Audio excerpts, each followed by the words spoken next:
Assalamualaikum students, my name is Abdurrahman and I'm teaching you biology. Students, this session. Alright, now we are going to start the classification in bryophytes.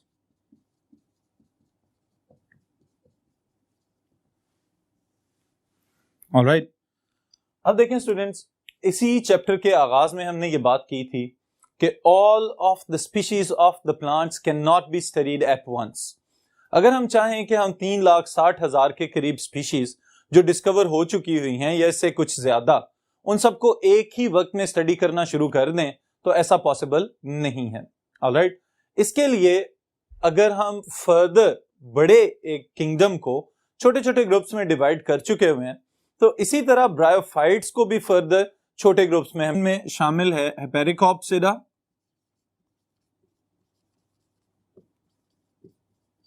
Alright, हम अपने syllabus की तरतीब अगर देखें तो फिर उसके बाद है Bryopsida, okay, and the third one is Anthocerotopsida. Alright students, अब इसमें से जो पहले वाला है Hepaticopsida, they are also known as liverworts. Alright, mosses के लिए ये टर्म यूज हो रही है. And Bryopsida, the true bryophytes और द मॉसेस, जिसकी वजह से इसका नाम ब्रायोफाइटा रखा गया है. Anthocerotopsida, they are known as hornworts. Alright, ये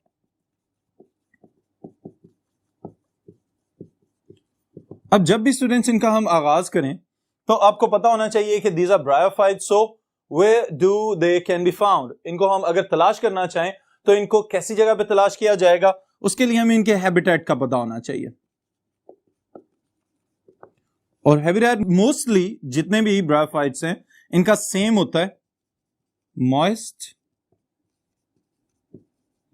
डैम्प, watery places.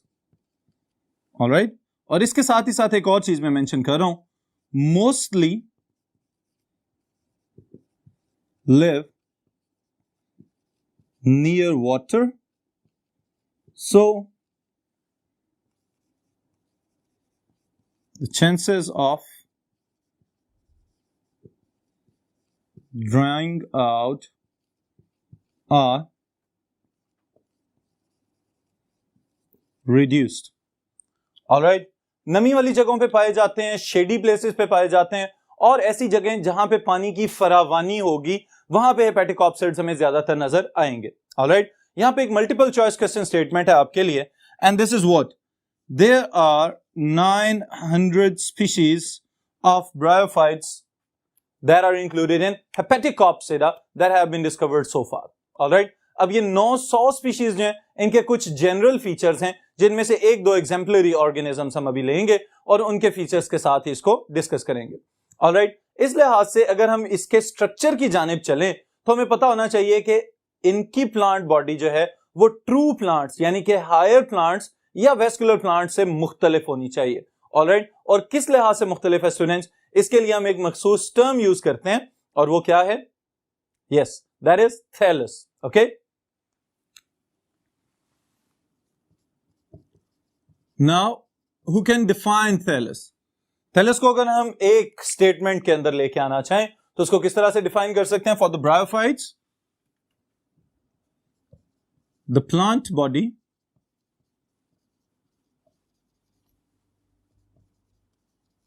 that cannot be differentiated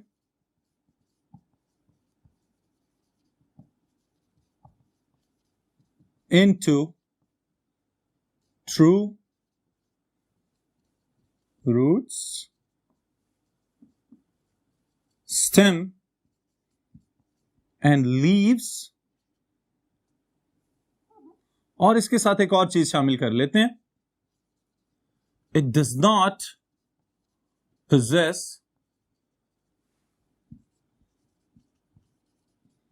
vascular tissues. Alright students, और वेस्कुलर टिश्यूज कौन कौन से होते हैं? Xylem and phloem. ओके। अब ये वाली जो चीज हमने यहां पे मेंशन की है, इसी की बुनियाद पे अगर आप इस इमेज के अंदर देखें तो यहां पे हम एक पहला एग्जांपल के तौर पे ऑर्गेनिज्म ले रहे हैं, that is Marchantia.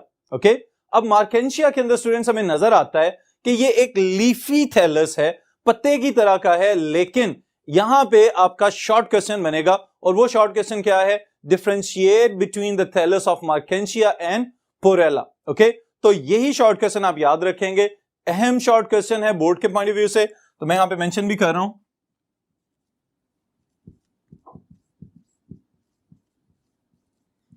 Differentiate between thallus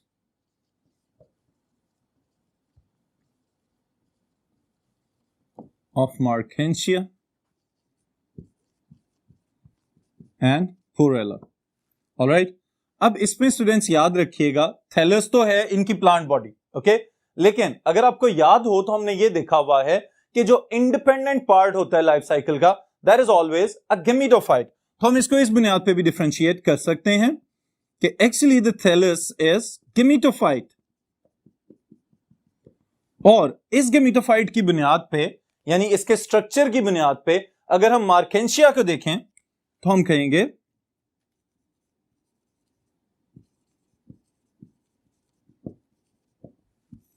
it's thallus is flat और ribbon shaped, growing parallel to the substratum.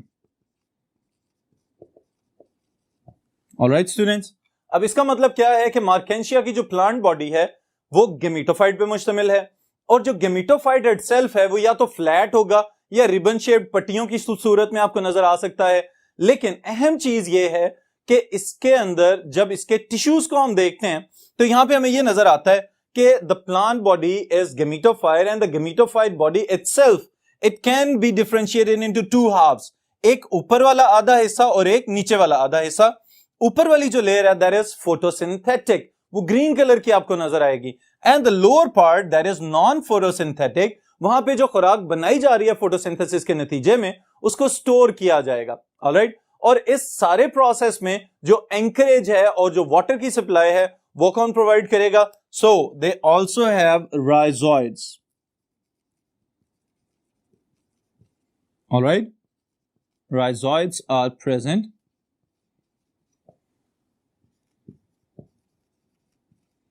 On lower surface. क्या वो भी इसी तरह का होगा जैसा मार्केंशिया नजर आ रहा है? No, there is a slight difference. Okay, और वो डिफरेंस क्या है ये भी मैं एक्सप्लेन करता हूं यहां पे। This is it tends to grow upward. Alright, और फिर उसके साथ ही साथ its thallus is falsely leafy. okay, इसका क्या मतलब है? leaf like structures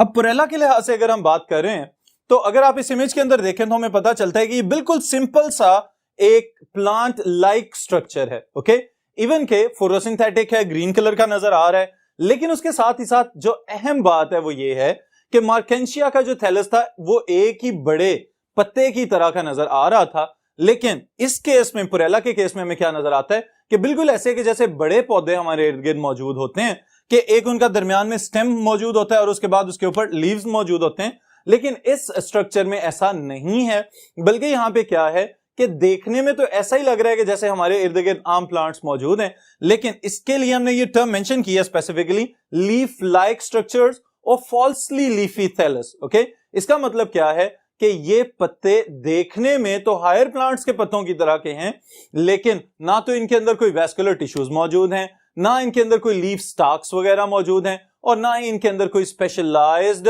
strengthening tissues वगैरह मौजूद हैं। तो इसका मतलब यह है कि ये देखने में लीव्स की तरह जरूर नजर आएंगे, लेकिन असल में ये लीव्स नहीं है। ऑलराइट, फोटोसिंथेसिस जरूर परफॉर्म कर सकते हैं। तो this is the short question, differentiate between Marchantia and Porella. फिर यहीं तक बात खत्म नहीं होगी। अगर हम वापस हेपेटिकॉप्सिडा के जनरल कैरेक्टर्स की तरफ आए तो हमें पता चलेगा रिप्रोडक्टिव स्ट्रक्चर्स या फिर सेक्स ऑर्गन्स, ये टर्म यूज कर सकते हैं हम इनके लिए। और यहां पे आपको याद होना चाहिए they have antheridia as male reproductive structures and archegonia as female reproductive structures. लेकिन मार्केंशिया के थैलस के अंदर अगर यहीं पे आप इस इमेज में गौर करें तो हमें पता चलता है कि ऐसा नहीं है कि सेम थैलस के ऊपर दोनों ही कॉन्जॉइंट या मिले हुए या जुड़े हुए रिप्रोडक्टिव स्ट्रक्चर्स बन जाएं, ऐसा पॉसिबल नहीं है। ओके, बल्कि क्या किया जा रहा है, डिफरेंट ब्रांचेस मौजूद हैं। अगर अम्ब्रेला लाइक फ्लैट ब्रांच है और उसकी टिप के ऊपर देखें तो आपको नजर आएंगे antheridia, the male reproductive structures. Okay, और इसी तरह अम्ब्रेला लाइक है लेकिन ब्रांच्ड स्ट्रक्चर है, तो इसका मतलब यह है कि ये आर्चिगोनिया वाली ब्रांचेस हैं। तो इसका मतलब यह हुआ कि सेम थैलस के ऊपर अलहदा अलहदा ब्रांचेस के ऊपर मेल और फीमेल रिप्रोडक्टिव स्ट्रक्चर्स मौजूद हो सकते हैं, जिसकी बुनियाद पे इनको एक दूसरे से डिफरेंशिएट करना जरूरी है। और ये भी एक पॉसिबल शॉर्ट क्वेश्चन बन सकता है, डिफरेंशिएट। ऑलराइट स्टूडेंट्स, अब देखें एंथेरिडियोफोर्स, आर्चिगोनियोफोर्स, इसी तरह की एक टर्म चैप्टर 8 में हम पढ़ चुके हैं, कोनिडियोफोर्स। ऑलराइट, तो ये वो ब्रांचेस होती हैं जिनका नाम उनके ऊपर मौजूद स्पेशलाइज्ड स्ट्रक्चर्स की बुनियाद पे रखा जाता है। ओके, तो एंथेरिडिया वाली branches they will be known as antheridiophores, specialized branches at the top of which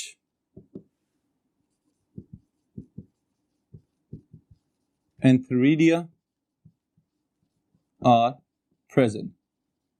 Alright, और दूसरी तरफ अगर हम मेंशन करना चाहें तो हम क्या लिख सकते हैं, सेम स्टेटमेंट होगी, सिर्फ आप एंथेरिडिया की जगह आर्चिगोनिया पुट कर दें। स्पेशलाइज्ड